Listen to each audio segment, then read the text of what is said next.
What's going on, everyone? So in front of me, you were looking at the new EcoFlow Delta1300. This is a power station. This is really cool. Now, I've done a lot of reviews of various power stations that were sent to me for evaluation, and most of the time, they're relatively small. The last one I reviewed was about an 1100, 1200 watt power station that had the surge capability of going up to 2000 watts.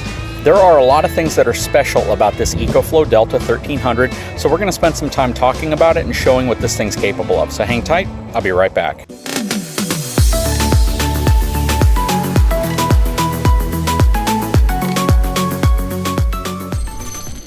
So this power station was provided to me by EcoFlow for review and evaluation on the channel, and I'm going to give you my honest feedback on what I like about it, some of the things I think could be a little different, but also how it performs. Okay, so if you're wondering what makes this different than the other power supplies that I've done reviews on, this one's really impressive. It's got a lot of things that are in its favor. First of all, it provides 1800 watts of power output. And it also provides it for 1300 watt hours, which means that this is the most powerful battery power supply that I've ever reviewed. And it does it in a relatively compact form. This thing is roughly half the size of the last one that I reviewed, and it provides more power consistently for a longer period of time, which is really awesome. If you look at the front panel, you'll see it has 4 USB outlets. 2 of them are fast charging. It has twin USB-C outlets, and on the back, it has 6 110 outlets, as well as one 12-volt cigarette lighter style adapter back here. It's got some really nice handles that are built onto it. The only thing I would like to see added to it is some type of an onboard storage for the cables, because it includes cables for just about every application, whether you're going to be charging it from a vehicle, whether you're going to charge it from your wall outlet, whether you're going to solar charge it, or whether you're going to use any other type of an adapter to connect to another solar charging system. And all of those connections are right here. So you simply flip that up, you have a little trip reset right there, your 110 outlet connection, and then your charging station right here, which is up to 65 volts and 10 amps. So this thing is super cool. Similar to a lot of power stations, it does have an internal fan to keep it cool while it's charging or operating, which is really nice. But a huge perk of this is that you can get it to over 80% charge in about an hour and a half to 2 hours. They claim that in just a little over 2 hours, you can have this thing at 100% charge, which is also really nice. When you come to the front of it to power it on, you're simply going to press the on-off button right here, and then it gives you a ton of information. So this is one area that some power supplies really don't provide you that much information. This not only has a timer, which tells you specifically how many hours you have remaining, it also gives you a battery percentage as well as how many watts are going out or going in if you're charging it. And that is very convenient, especially if you're going to be running things like a space heater, a microwave, refrigerator, or other items like that. Now, I had the opportunity to plug this in to a power strip that was powering all 3 things: a microwave, a coffee maker, and a refrigerator, just to see if this could keep everything powered up, and it performed really well. The microwave drew about 11 to 1200 watts worth of power off of it. The refrigerator was only at about 200 to 300 watts, but the coffee maker was also around 1000 watts. So most of those appliances together, if I was operating them all at the same time, would put this thing into an overload mode and probably shut it off. But because I was operating each one individually, except for the refrigerator, the 2 higher current drawing appliances, the coffee maker and the microwave, really didn't put that much of a load on it. Another thing I tested this with was a little space heater that I have, and it has 2 settings. I believe it's like 600 watts all the way up to about 800 watts.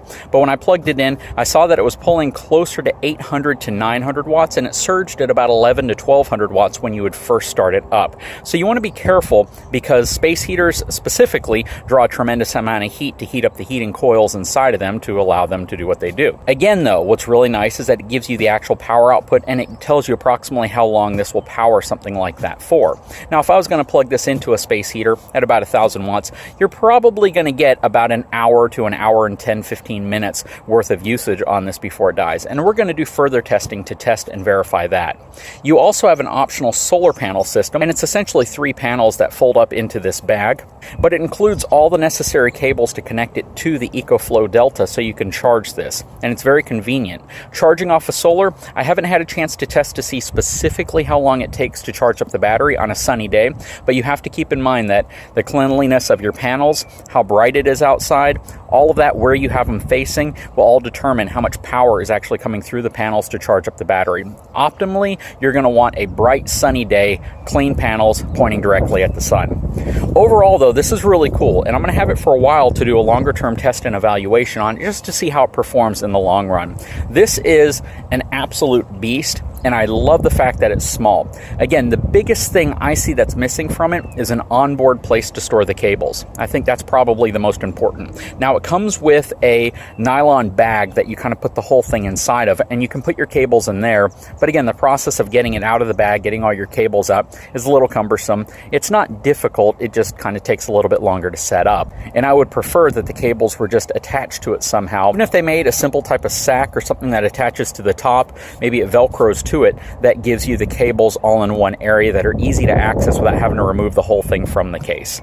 But I'm going to be reviewing this for a while. This is really cool, super compact, easy to carry around, not that heavy, much smaller than anything I've seen that competes directly against it, with a ton of flexibility. Having the 6 110 outlets, having the USB ports plus the actual quick charging USB connections, as well as the USB-C and a 12-volt cigarette style adapter, make this extremely flexible. And this setup costs about $1,200. I believe it goes on sale starting February of 2020, which is coming up any day now.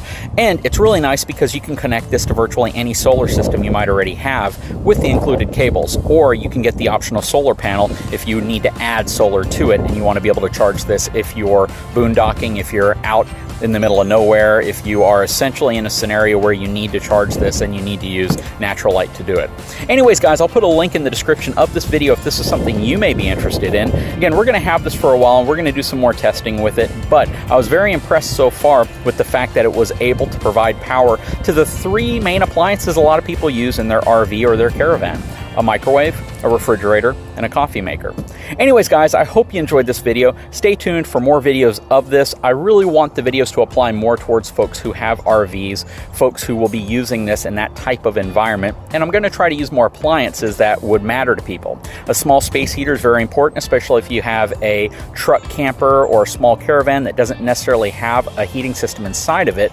To have a small portable heater that you can plug in and keep yourself nice and warm when it's cold outside is important. And so far, this has been working pretty well. Just don't expect it to run a heater or anything with a heating element that's going to be upwards of 1,000 watts for an extended period of time. You'd probably want to use it in relatively short bursts just to get the heat where you want it to be. Anyways, guys, I hope you enjoyed this video. If you haven't had a chance, please take a moment, subscribe to my channel, give me a thumbs up, and we'll talk to you again very soon.